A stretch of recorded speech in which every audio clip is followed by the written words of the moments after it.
And now, here's your host of Shaping Success, Wes Tankersley. So what kind of plane is this? Like I'm picturing, Maverick, obviously. Like everyone thinks about an airplane, like you're picturing him going off the aircraft carrier with the hook on the end of it and they're launching it off, right? That's exactly what you're doing. But what kind of plane were we in?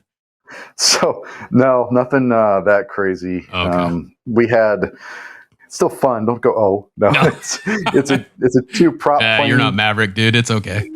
No, I'm not a pilot. Smarter than those guys. No, it's two prop plane. It's they call it C2 Greyhound. It's pretty much the bus of the Navy. It just ships people back and forth from aircraft carriers and whatnot. And they still have to launch those. That's like this because the runway is super small, right? That's the whole. Yeah, the catapults are like I think 250-ish feet. Mm-hmm. So to get to speed, be able to get enough lift, you obviously need to be going pretty quick. So the problem was I was on the Kitty Hawk, which is this conventional carrier, which was steam powered. A little sketchy because the steam's not consistently powered every single launch. Oh, dang. You're saying the catapult was like steam powered. Holy smokes. Yeah. Old school. That's nuts. That thing caught on fire and died. I've heard of the Kitty Hawk because that's an old one, right? That's been around forever. Yeah. Yep. It decommissioned my last cruise in 2007. Okay. That's crazy. So, yeah. So you get out of the military and you decide what's next. What are we going to do next? So I get out and I stay with my parents for a year. The last thing you want to do, right? Go back home. Yeah. And I'm like, I want to install car stereos because you remember West Coast Customs? Yep. And Pimp My Ride and stuff like that. I loved creating things. And I remember I started building custom boxes at this local shop and I didn't get paid anything. And I was just learning how to use fiberglass and how to use MDF and how to run wires through cars and tear them apart and do all the grueling crap that no one really wants to do for car stereos. And I'm like, okay, I can go to New Jersey and go to this mobile electronics installer school.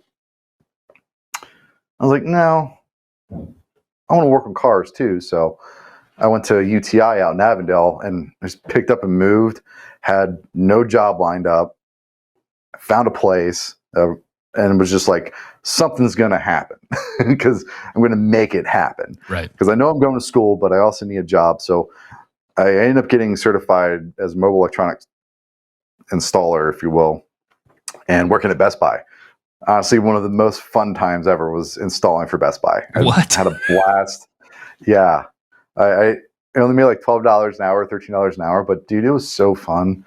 I got to build systems for cars, and this place didn't do custom work at first. Uh-huh. And then I brought in their first $5,000 freaking custom job, and they're like, "Yeah, keep your stuff there. It's fine." Awesome. We can do this. Yeah. They didn't mind me having my tools there. Yeah. So Best Buy, and then now, here's the thing that I want to just bring up is that like entrepreneurial people, so they tend to be thinking of a million different things at once, right? And they'll try like 10 or 20 different things and they're trying to find whatever fits. And then usually at one point something just blows up, right? So you're working at Best Buy, and what's running through your mind while you continue to do this? While installing is fun, I want to do something that's more of my own. And I think that's kind of been the entire gist of what I've wanted to do since I've gotten out of the military, was to do something that was purely mine. It's why I kind of started my YouTube channel. It was uniquely me. The editing, the color grading, all that stuff is me. So while that's fun and all, I want a business that, retains the name and sort of has an impact outside of just the clientele that I have. You know what I mean? So for entrepreneur, I'm sorry. Where do you go from there? So you're obviously not working at Best Buy anymore. And this is this journey, right? That we're going through. So what do you do after that? Yeah. So I kind of went down a chasing money path and made a lot of it, but I was a defense contractor and I was overseas a lot. And I found that to be just wildly unfulfilling. You can go to the Middle East and be amongst the worst and be around some good people and make good money, but you're not home. You're not really building yourself in any way. You're just kind of sitting there collecting a paycheck and doing your job. And as many people coined a term that I absolutely hate, it's easy money. Yeah, right. I hate that phrase because it just says you're there and that's it. Right. Like you don't want anything else in life. So when I came back from the Middle East, I'm like, I want to do more, and I want to find out what that more is. So I learned that I didn't know a lot of stuff. So I went to school. I put myself through college to earn a bachelor's, and in January start my MBA. So what's your bachelor's in? It's business management. I got it from U of A. They have a business school called Eller College of Management, and it's very business focused. And as a 30-something-year-old going through with a bunch of 18 to 20-some-year-olds, that was interesting. Oh, I've been there. That's exactly what I worked at the place that I did for 11 years. So at 32 years old, I went back to college to go get a degree in education. It's kind of eye-opening. Yeah. But I got to meet some interesting people, and I'm friends with a lot of the professors that I had. Because they saw me more as a professional as opposed to a kid that doesn't know nothing.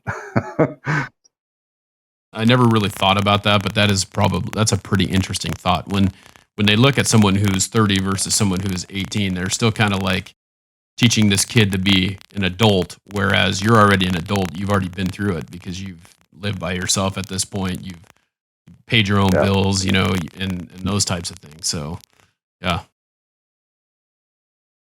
So businesses, and that's kind of the thing that I thought about. Like, I honestly feel like for myself, my education background, I wouldn't take it back, but it was a waste of money because I don't do it anymore, right? That's not what I do. I don't teach because it was so hard to teach kids in this day and age. It wasn't the same thing that I was looking for.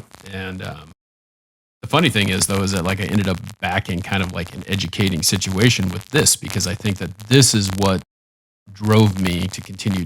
This is a side hustle. This isn't my full-time job. I'm a salesman. I sell blinds and shades and shutters all day. But I need some. You need some? Yeah. If you were a little bit closer, we could make that happen. Yeah. But that's what I do, and I find myself educating people this way. And then like, I'm also using those skills that I got from teaching to educate a person in a home of, their window coverings, as small as that sounds, but it's one of those things like you learn to be a better salesman. And that's what we're all doing, right? We're trying to build a brand and we're selling ourselves essentially to the person who we want to buy from us. Yeah, I agree. I'm like, I don't want to do sales. I want to do sales. And then the harsh reality is it's really hard to be a consultant without selling yourself. Yeah. You got to learn how to do it, right? I mean, you got to learn how to reach out. We're here because you reached out to me, that's one of those things. It's like, this is great for me because I get to share your story, but it's also great for you because you get to share your story and people will know more about you and why you do what you do. And I think that that's what most people lose when they're trying to brand something, when they're trying to build something, they forget that people are buying them because now you're doing videos and YouTube and things like that. Yeah. What, you got to go out and you got to go get those people to watch you. What makes you different than the next guy, right? Yeah, that's been the thing I'm trying to figure out, from the editing. I'm hoping that differentiates the way that I interact with the vehicle or car, bike, what have you, the way I display the information about it And recently I started actually interviewing the owners of the vehicles that I was reviewing, because a lot I get to review a lot of unique things despite my channel not being huge, because of the people that I've gotten to know. Like you mentioned Jay, because of after meeting him and then meeting a lot of the NSX guys, I've driven 3 generations of them, one of them on the track and 2 of them mountain. And I've gotten to meet even more people with bikes. Like I said, one of the days I rode 2 $80,000 bikes on the racetrack, and it's an interesting experience. And part of what my videos are trying to share that with people, and how to actually film it and create a story with it. I never thought that would be something I'd be interested in, but the more I did it, the more, one, it's a challenge, and 2, it's me. It's unequivocally mine. You know what I mean? Yeah. So I get to be creative and kind of have a purpose to what I'm doing. So my YouTube channel is One Only X-Ram. All of those words are spelled out. So the word one, the word only, and the word X-Ram. When you say it quickly, most people miss it. That name came from the military, so it's not a nickname I made up. It actually was given to me. So I just kind of ran with it.